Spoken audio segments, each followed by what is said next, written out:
So one of the areas where we haven't seen cooperative federalism at all is the way in which the EPA in my state has a history of enforcing the laws.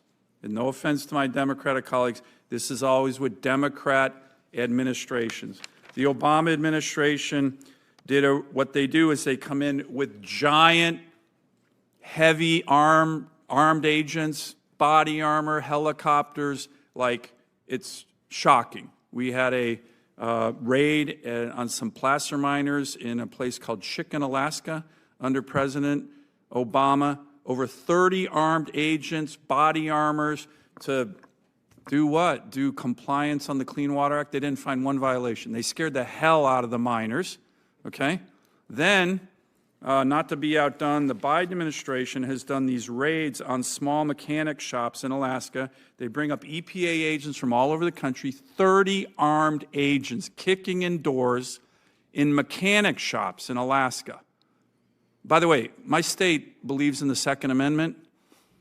Most of my state is armed. This is very dangerous because some of these agents could get shot when they're coming in.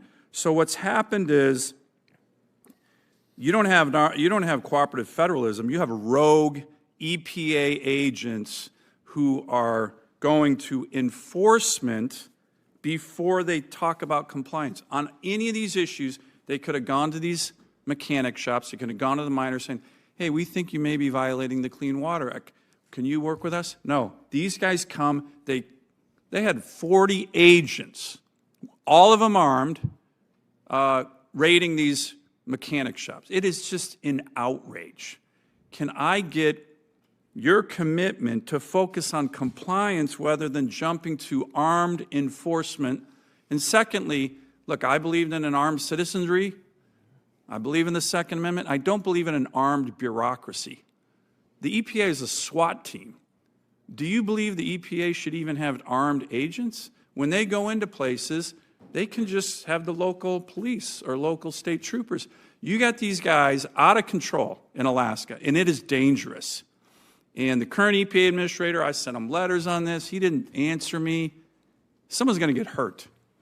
Can I get your commitment to focus on compliance, civil compliance, as opposed to kicking in doors with body armor, assault rifles, helicopters?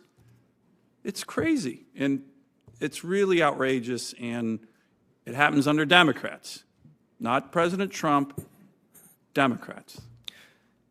Senator, it is outrageous. The story that you told and Senator Murkowski shared with me as well with regards to Chicken, Alaska, it led me, as somebody who's going through this transition, to be asking questions as to how did that even get authorized, who signs off on it, what is the standards that need to be met in order to even say yes to an operation like that? With 30 agents from EPA agents from all over America came up to raid a mechanic shop, a small business that I think there was 8 guys who owned it. They were National Guard guys, great Alaskans.